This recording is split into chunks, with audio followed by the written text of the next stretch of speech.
Recently, I had a critic of my ministry suggest that I should move to Salem. The implication being that I would fit in perfectly with the inquisitors who were bringing to trial women for witchcraft.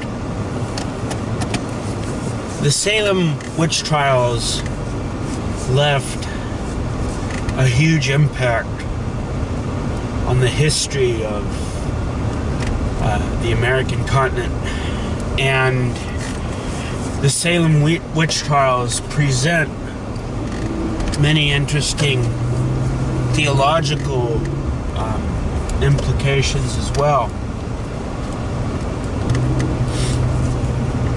When the Salem witch trials began, witch trials were nothing new to the history of Western civilization. Witch trials had been going on since, well, the time of Moses, who was given the revelation from God, "Thou shalt not sufferest a witch to live." Are there really witches? I'm going to address that question in a second. But first, I just want to touch on the amazing implications that the Salem witch trials had for American history. We have, in this country of America, the principle that you are innocent until you are proven guilty. This is a concept that we derive from the ramifications of the Salem witch trials. It's because so many of the women and some men were considered guilty before they could be proven innocent, based on the accusation of several deranged girls, that we have this dictum in American law that a person is innocent until they're proven guilty. It was because of the stench of the Salem witch trials that we take standards of evidence so seriously. And before the Salem witch trials, the standards of evidence for determining a witch were radically different than at the witch trials themselves. During the Salem witch trials, there was the introduction of what was called spectral evidence, the idea that a ghost could appear to these girls and to these girls alone and tell the girls who was a witch, who wasn't a witch. It was based on spectral evidence that most, not all, but most of the witches were condemned by the witch trials in Salem. When they were condemned, oftentimes they were brutally put to death. It was an absolutely horrible scene. One that is utterly detestable, and it's shameful to be a part of American history, but it is. And because it is a part of American history, we have a great system of law in which an accusation alone cannot condemn a man or a woman to death. But we have the rule of law, and we have great measures that are required to determine guilt, in large part because of our abhorrence of condemning the innocent, because of the Salem witch trials. Not all of the witches were condemned on the basis of spectral evidence alone. Certain of the women, like Tituba, confessed in great detail about their activities as witches. Which brings up the question again, do witches really exist?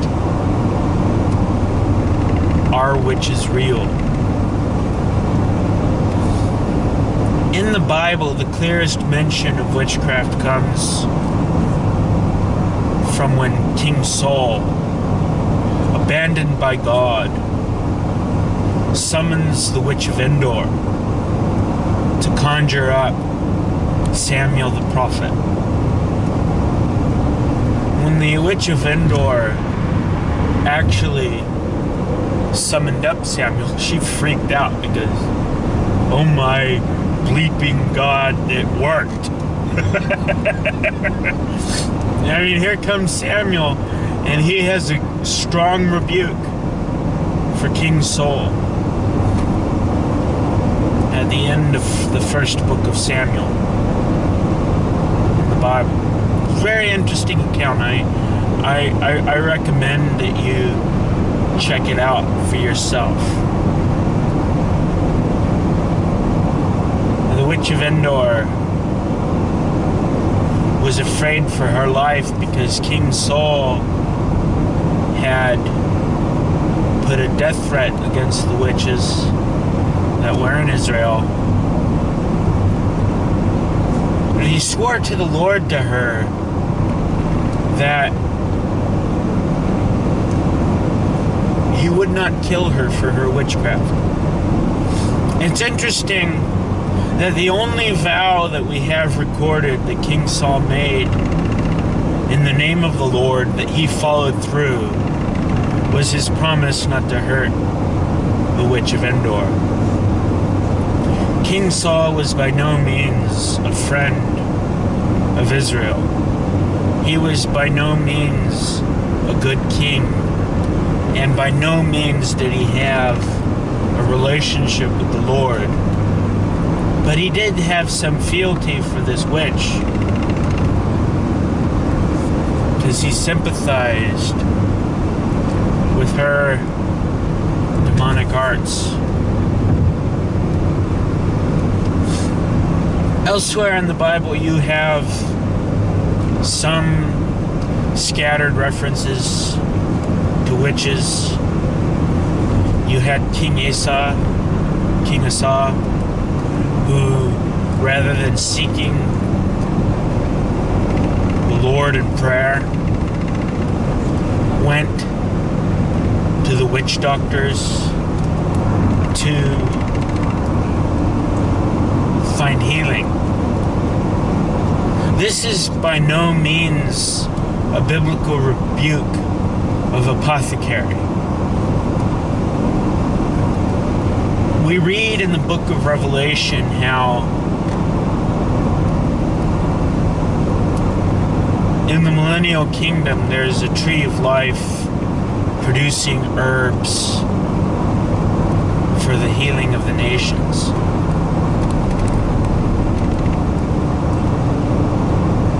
The idea that the people born during the millennium, when we who believe in Christ will rule and reign with Christ on the new heavens and the new earth for 1,000 years, there will be reproduction during this time. There will be children born during these ages, so not everybody will have a relationship with God. People will get sick, people will die who are born in this age. And God has no problem with people finding herbal remedies, with people practicing medicinal arts. God's issue is with witchcraft. God's issue is with summoning demons for the healing of people. So do witches exist? As a Christian, I have no qualms necessarily with the idea of a person invoking demonic spirits for certain powers or whatever. I do believe that there's a certain intoxication with the idea of demons, because there's at least the illusion of control. There's at least the illusion of having power over something supernatural.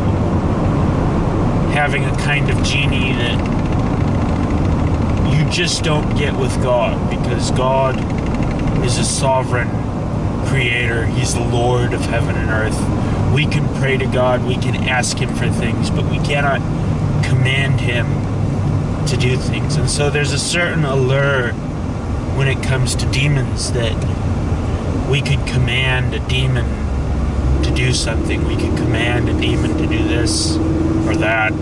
If we're a Christian, we could command a demon to leave a person.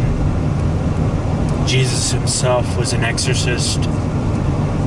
If we deny the reality of Jesus' power to be an exorcist, if we deny the reality of exorcisms, we are denying a large chunk of the biblical revelation of Jesus Christ. And we are putting ourselves in a very dangerous position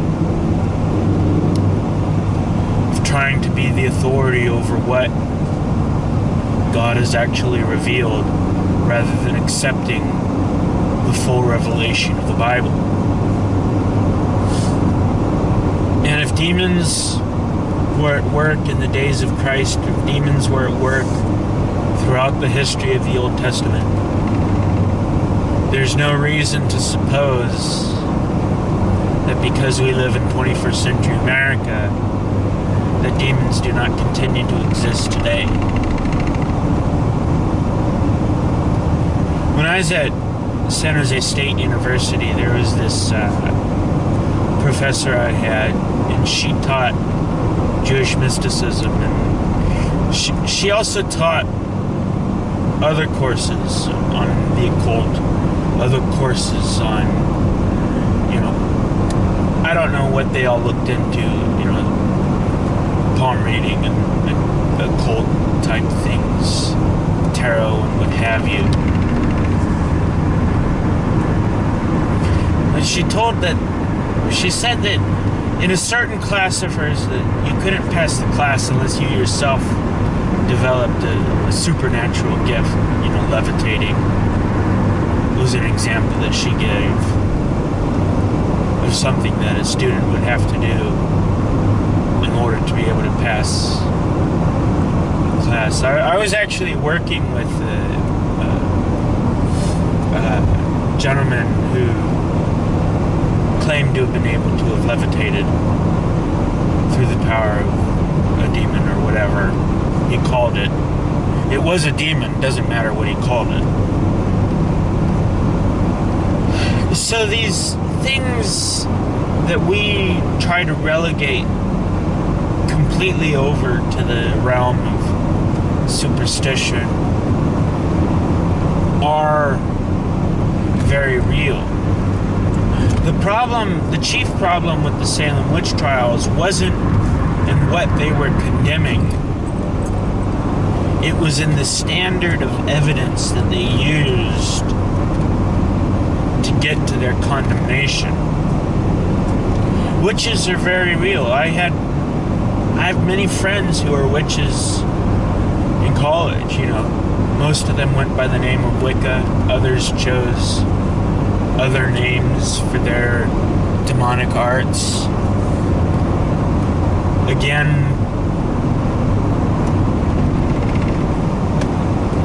I have no reason to contradict different accounts they have of different supernatural powers that they've used. I have no reason to deny myself the reality of the supernatural powers they claim to have. Of course, I don't think All of them are real. Of course, I don't buy into every single thing I hear. I encourage you not to be gullible, and you shouldn't buy into every single thing that you hear. But when you keep an open mind, when you listen to the testimony of people coming from many different sources with sober-minded judgment, we have no rational reason to deny the reality of the dark supernatural arts of demons and witches today. I don't believe in little green women flying around in broomsticks. Witches are normal people like you and me, who through one means of persuasion or another, through Ouija boards or through whatever became their gateway into the nefarious dark world of witchcraft, found it too intoxicating to let go, became sucked into the world of witchcraft, world whatever. And many of these people remember with bitterness the Salem witch trials, because we Christians persecuted the witchcraft at Salem. It's a very sobering thing. We mustn't be gullible and believe that the cartoons and the sci-fi fantasies, the horror films of witchcraft are all real. The reality of demons and the occult is very real. But do not confuse a cartoon impression of a witch with the reality of demons and the occult in the real world that is around all of us. The anti-supernatural predisposition that so many of us have bought into in the Western world in the 21st century is a wrong foundation. It's a wrong predisposition. This anti-supernatural bias is one that we must learn to let go of and accept a rational, sane reality that includes the reality of demons, that includes the reality of the occult, that includes the supernatural power that some select individuals have learned to tap into. It's a power that should absolutely be condemned. It's a power that should absolutely be rejected. Only the power of Jesus Christ is real, is holy, is pure, and is above reproach. The power of witches is real, but should be rejected for the false vision it is.